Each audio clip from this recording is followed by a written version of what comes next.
Diane Warren, you have been nominated for your 9th Oscar for your original song, Stand Up for Something, from the film Marshall. First of all, congratulations on that. It's a really amazing achievement. Talk us through the morning of the announcement and how you found out.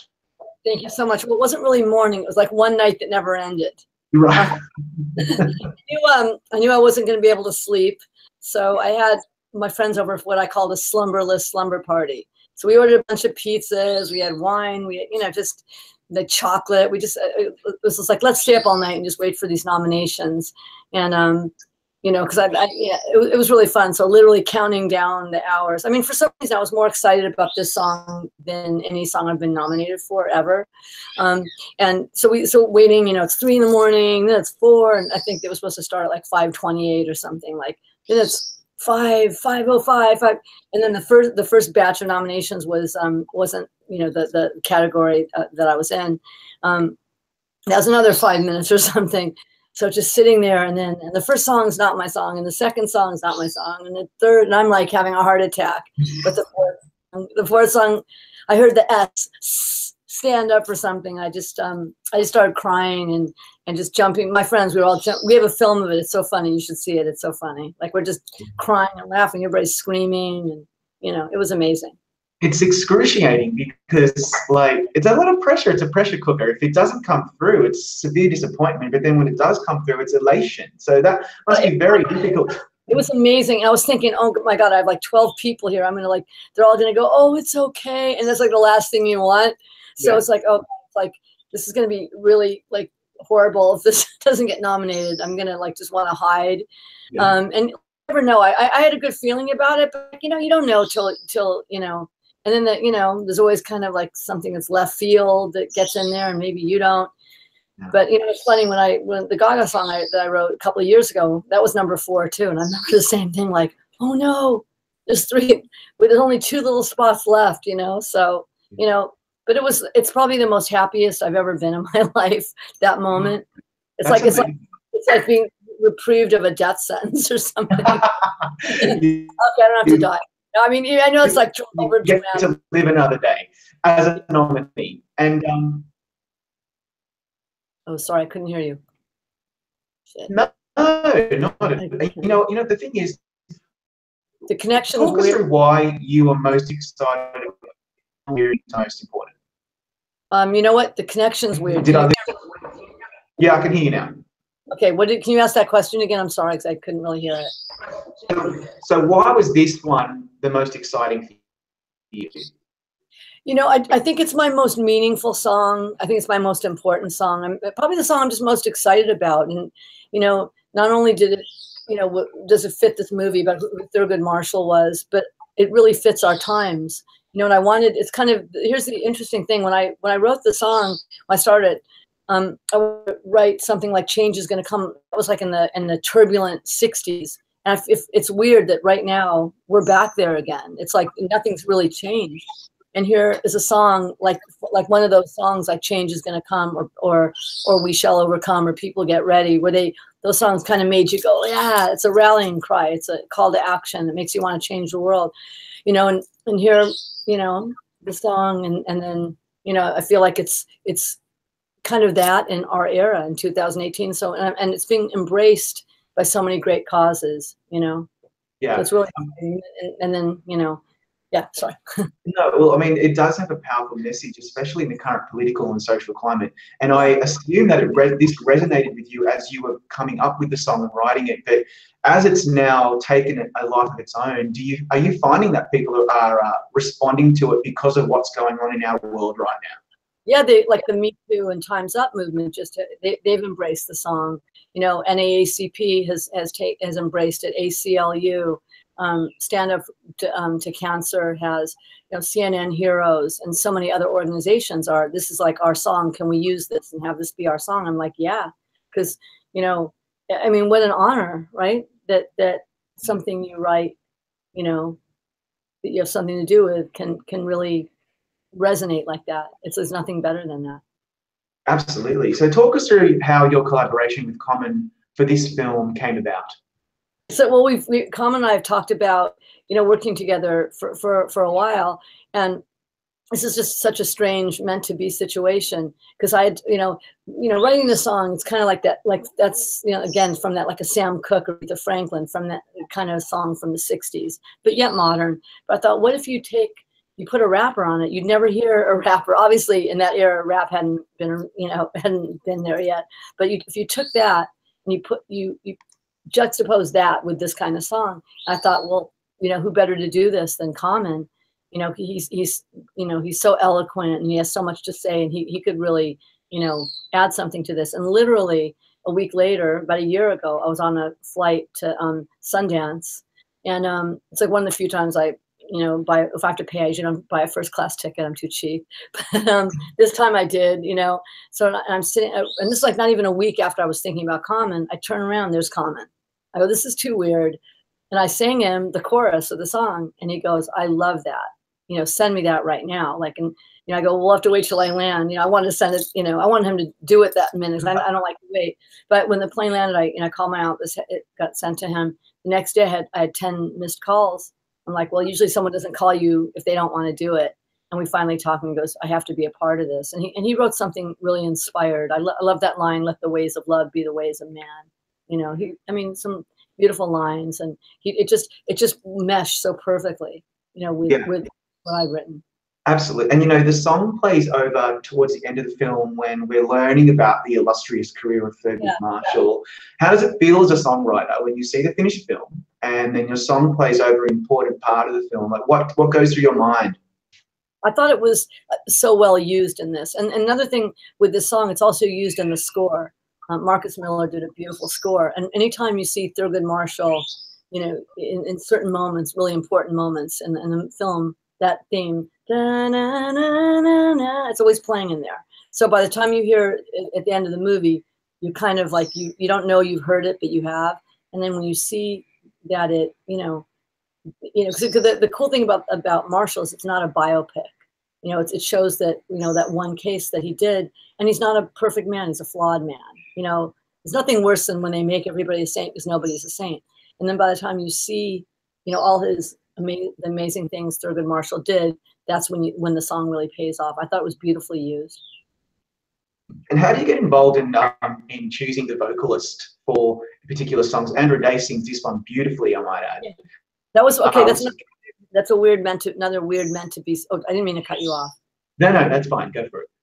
I was saying that's another weird meant to be situation. I wanted Andra Day. Like I'm a fan of hers. I think she's going to be a superstar. I think after this, but she had that thing. She has that thing. She could have been in the 60s. She could have been in another era. You know what I mean? That kind of, she sings from her soul. And here's the weird thing: when the demo was done, because I'd written the song before I'd seen the movie. I'd only read the script, right? So the demo's in the movie. This is before Common's rap is even on it, and I hadn't seen the movie yet. And there's Andra Day in the movie. She plays a Billie Holiday kind of character. I was like, oh my God, this is crazy. This is so meant to be. So everything about that, seeing Common on the plane, Andra being in the movie, like it's all meant to be. It makes sense. Absolutely makes sense. I know I can't imagine anybody else doing that like her as good as that. No. Who else can do that? That's her song. She'll sing that for the rest of her life. Rise up and stand up. Yeah, absolutely. Do you know how the song is going to be performed at the Oscars yet? Have you been told, or are you involved at all in that? I'm not involved. I have no idea. I'm sure they're going to figure all that out. Yeah.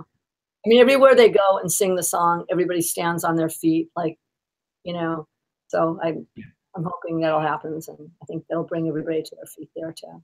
I think it actually probably will be one of the highlights of the show because of what's going on with the Me Too, Time's Up, the Trump era. There's a lot going on right now, and I think a lot of people are really hungry for that kind of moment. So maybe your song will deliver that moment on Oscar night. Yeah, I think it could, because it's. We don't have the option not to stand up right now. We don't have the option. There's too much they're trying to take away from us. Too much going on that we do have to, stand up for. And by the way, standing up for something can be standing up for yourself.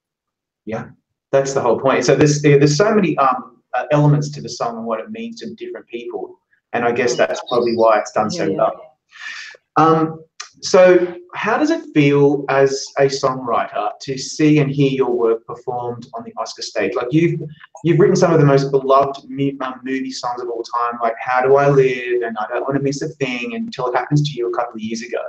What's it like sitting in the audience and just seeing your creation kind of come to life on such a big stage? It's amazing. It's kind of funny. I'll go back to I Don't Want to Miss a Thing. And, back in, that was like almost 20 years ago. And I remember like, there's Aerosmith with fire coming out of everywhere. It's like, I think it was like, people were like, what is that? And then a few years later, of course, I forgot, it's hard out here for a pimp wins, but, but I think nothing like Aerosmith had ever been on the Oscar stage. It was kind of like, it was amazing. And from that, I mean, it's always amazing to see your songs, be performed that way. I think the highlight of all my songs being performed was Lady Gaga with Till It Happens. That's honestly, it's not even because it's my song. I think her performance is one in Oscar history. That was just seeing everybody, those kids up there with writing on their arms and just she sang from somewhere so deep within her soul. I mean, she hit a note that's impossible to hit. When she goes to that octave, like, because I was with her, like when she was rehearsing and stuff, and I was like, I don't know if she's gonna be able to do that, but but everybody, like, I looked around and people were sobbing. Yeah. And then after they read the song that won, I was sobbing. No, I'm just kidding. Well, you know what? Like, that was such a great moment. Firstly, former Vice President Joe Biden introduces the song like, wow. No, how cool was that? Unbelievable. And then Lady Gaga just smashes it. She killed it. She was incredible. And I remember seeing you in the audience when I watched the Oscars that night. And you could tell that you were really kind of, you were elated and excited and moved. And you're the songwriter. And unfortunately, it lost. It was very disappointing. I mean, I'll be honest. I thought it was going to win. And no disrespect to the eventual winner, but yeah, it was bittersweet, wasn't it? It was. I don't know if there's any sweet in there. That one, like usually, like it was pretty bitter. Like I'll be, I mean, it that one. I mean, it hurt. Like usually, like I don't expect anything. That one, I guess I kind of did. And seeing that performance, and then because I don't know, it was, in all honesty, that one kind of hurt. And I still run into people that go, how did your song not win? Wait, and then there's a really funny thing. I ran into Joe Biden. I was at the White House, like it was about maybe a year after that, and he goes, Diane, how come that didn't win? He's like, even Joe Biden, So I don't know. Yeah, it's inexplicable. I was really disappointed. It's okay. But you ended up winning the Emmy. But it ended up, and that's your first. That was really cool. That's pretty cool. So were you there that night when it won? Wait, can I say one more thing? Beyond all this stuff, the fact that with something like Till It Happens to You, I believe that got the conversation about sexual assault going. That song was really an important song. I think these last two songs I've been nominated for are probably the most important songs in my life. Yeah. And winning the Emmy, was that cool? I mean, were you there to accept it? Yeah. Oh, of course I was. I got to say my Oscar speech. Yes. I said that. Well, I guess I got to say my Oscar speech because my friend Frances Fisher, the actress, when it was up for the Oscar, she was helping me on the speech, and she was putting them all over my room, like all over my house. Like, you have to like learn this, and she's an actress, and like I don't remember anything, and so I'm like looking at them. Then I had to go home that night after not winning that night, and I had to see them all over my house. I'm like, that speech is everywhere. But you know what? I saved one of them. I threw over, but I saved one, and then it ended up getting nominated for the Emmy, which is amazing. And it won. I'm an Emmy winner. Who knew? Thank God for that. So you mentioned this earlier, but your songwriting has evolved. Like, you are now writing songs that are more socially kind of woke, so to speak. Is this something that you want to continue doing? Yeah, I mean, I love writing. Sorry, I love writing all kinds of songs. Yeah, I still write, fun pop songs. Yeah, I work with a lot of different artists and stuff. But I do. There's nothing more gratifying than that. When you can write a song that has an impact and affects people, that's pretty ultimate. So I'd like to continue to do that for sure. Absolutely. So what's sweeter, your first Oscar nomination, that was back in 1988 for Nothing Says now? Yeah. Or what's sweeter, or the follow-ups that are more like a seal of approval from the Academy? Which one resonates with you more, the ones that come after or the first? You know, okay, so the first one obviously was the most exciting things that I'd never been nominated for an Oscar before. And by the way, they're all exciting. Because like at that morning, you know, being up in the morning, like, oh my God, I got it nominated. It's never not exciting, you know. But I would say, like, on the scale of the ones I've been excited about, the first time with Nothing's Gonna Stop Us Now and Stand Up for Something, they're about equal. Maybe this, I don't know, this one even more so. I was sitting there sobbing with this one. Getting nominated. I'm not jaded at all. No. And I love your candor and honesty, because everybody wants to win hardware for their, to get the seal of approval from their peers. But this one's important. I hope you could maybe take it home on your 9th try. We'll see what happens, right? Yeah, it would be nice. It would. I'm not gonna lie. It would be nice. Yeah. You know? But I'm really proud of the song. So. Yeah. Now, before I let you go, is there a movie song that you love to this day that you look back on and think that is I wish I had written that? Is there one? Okay, so there's a lot. It's kind of a weird thing. I don't ever look back and wish I had written anything that I didn't write, because I wasn't meant to write those songs. But I do have favorite songs and movies that, I mean, probably my all-time favorite movie song is "To Sir with Love." That's probably in my top 5 favorite songs of all time, maybe in top 2 songs of all time. Yeah. Just what's better than that song? Yeah, there's not much better than that, to be honest.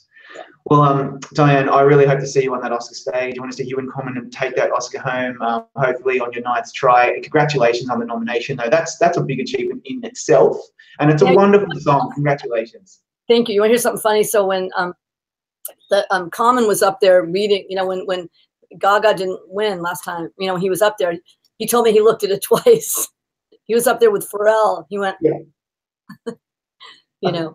it's just a little funny story. But but thank you very much, and I hope you see me up there too. It would be nice. That would be great. Thanks, Diane, and we'll hopefully see you maybe after the Oscars with that Oscar in your head. Yes, thank you. Nice talking to you. Good.